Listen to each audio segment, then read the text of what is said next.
তারাপদ রায়ের ছোট গল্প ছারপোকার এপিটাফ। আমি যখন চাকরিতে ঢুকেছি একটা জিনিস দেখে আমার খুবই অবাক লেগেছিল। প্রথম সেটা হলো আমার সহকর্মীরা দিনের কাজ শুরু করার আগে অফিসে ঢুকে নিজ নিজ চেয়ারে শূন্যে তুলে মেঝেতে ছুঁড়ে ফেলে দিতেন। কাজের প্রতি ঘোরতর বিতৃষ্ণা অথবা অফিসের উপর নিদারুণ রাগ, ঠিক কী কারণে এতগুলি শান্ত ভদ্র কর্মচারী প্রতিদিন কাজের প্রারম্ভে এই বিচিত্র আচরণ করতেন, এটা আমি গোড়ায় দু একদিন বুঝতে পারিনি। কিন্তু তারপরে আমি মজ্জায় টের পেলাম। প্রত্যেকটি চেয়ারে অসংখ্য ছারপোকা, তাদের দংশন যেমন তীক্ষ্ণ তেমনি বিষাক্ত। প্রথম দিন বিকেলের দিকে গায়ে চাকা চাকা দাগ বেরোলো। ভাবলাম অ্যালার্জি, অফিসের পরিবেশ সহ্য হচ্ছে না। কিন্তু গরিবের ছেলে, চাকরি ছাড়ার উপায় নেই, অফিসের সঙ্গে মানিয়ে নিতেই হবে, এরকম মনের জোর করে দ্বিতীয় দিনে অফিসে গেলাম। দুপুরবেলা যখন চেয়ারে বসে পাগলের মতো ছটপট করছি, দরদি সহকর্মী ফাইল থেকে মুখ তুলে প্রশ্ন করলো, কি হলো আপনার? সকালবেলা চেয়ার ছোড়েননি? আমি যখন জবাব দিলাম না, তিনি শশব্যস্ত হয়ে উঠলেন, করেছেন কি মশাই? ছারপোকার কামড়ে মারা পড়বেন যে। যান ওই প্যাসেজে গিয়ে চেয়ারটিকে ভালো করে আঁচড়িয়ে নিয়ে আসুন। একটু আঁচড়াতে ছোট বড় অসংখ্য ছারপোকা বেতের চেয়ারের অন্দি সন্ধি থেকে বৃষ্টির মতো ঝরতে লাগলো। এরপর থেকে আমি অফিসে গিয়ে প্রথমে চেয়ার আঁচড়াতাম। আমাদের অফিসে কেন, প্রায় প্রত্যেক অফিসে সেই সময় চেয়ার আঁচড়ানোর ওই রীতি চালু ছিল।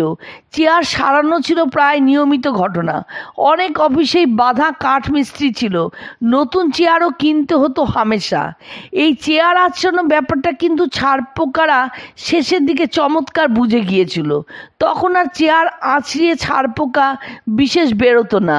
ছারপোকার সংখ্যা যে কমে গিয়েছিল তা নয়, সকালের দিকে ছারপোকার সন্তান সন্ততি আত্মীয় পরিজন দল বেঁধে যে যার চেয়ারের ডেরা ছেড়ে নিকটবর্তী টেবিলের আনাচে কানাচে আশ্রয় নিত। তারপর চেয়ারের অধিবাসী অফিসে এসে বসলে তারাও একে একে ধীরে ধীরে সুস্থে রক্ত পান করতে চেয়ারে ফিরে আসতো। এই ফিরে আসার ব্যাপারটা আমি নিজেই আবিষ্কার করি। একদিন অফিসে গিয়ে টেবিলের নিচে তাকিয়ে কি একটা জটিল বিষয় নিয়ে একমনে ভাবছি, দেখলাম বহু ছারপোকা টেবিল ছেড়ে চেয়ারের দিকে এগিয়ে আসছে। এরই মধ্যে দু একটি উৎসাহী ও তরুণ ছারপোকার চেয়ারের পায়া পর্যন্ত এগিয়ে আসার তর সইছে না। মেঝে থেকে ইঞ্চিখানেক উপরে আমার চটি খোলা ডান পা ঝুলছিল। রক্তপিপাসু কয়েকটি ছারপোকা সেখানে এসে লাফাতে লাগলো পায়ের উপর উঠবে বলে। একটি ছারপোকার উচ্চতা 0.01 ইঞ্চির বেশি নয়।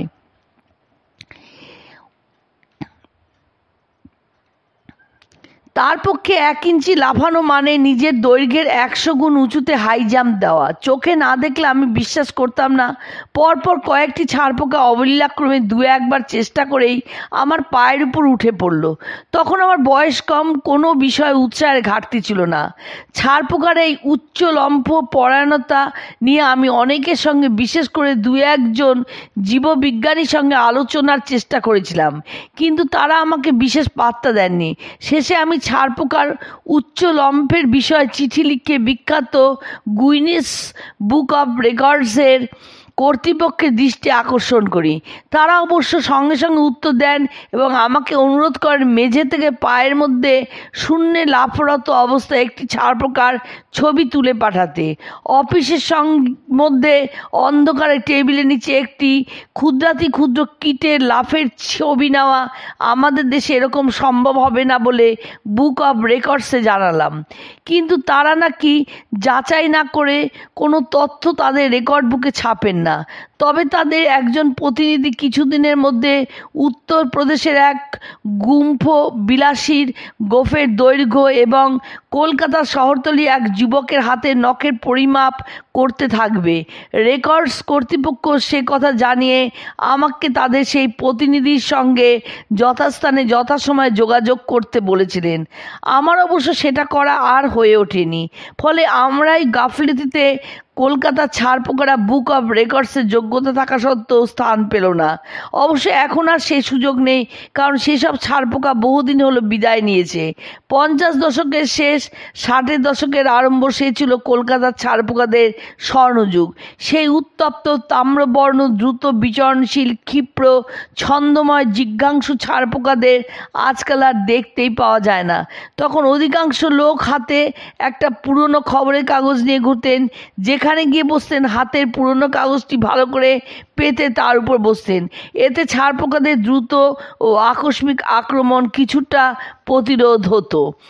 টেবিল, চেয়ার, তোশক, বালিশ শুধু নয়, তখন সর্বত্র ছারপোকা। জামা কাপড়ে, জুতোর মোজার মধ্যে, ট্রামে, বাসে, সিনেমা হলে, সম্ভব অসম্ভব এমন কোনো জায়গা ছিল না যেখানে ছারপোকা ছিল না। আমার মনে আছে, আমি দাড়ি কামানোর ভেজা বুরুশের মধ্যে ঘুরন্ত টেবিল ফ্যানের ব্লেডে ছারপোকা দেখেছি।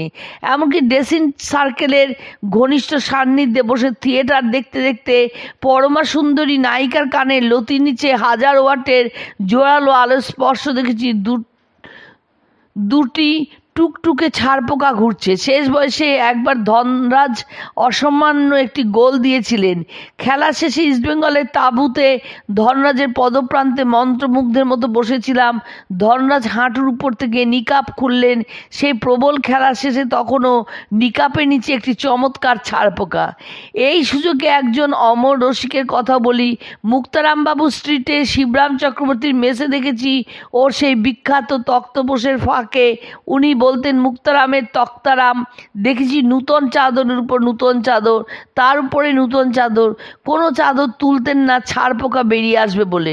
শুধু কখনো ছারপোকার অত্যাচার বেশি হলে আবার একটি চাদর ফেলে দিতেন সবচেয়ে উপরে।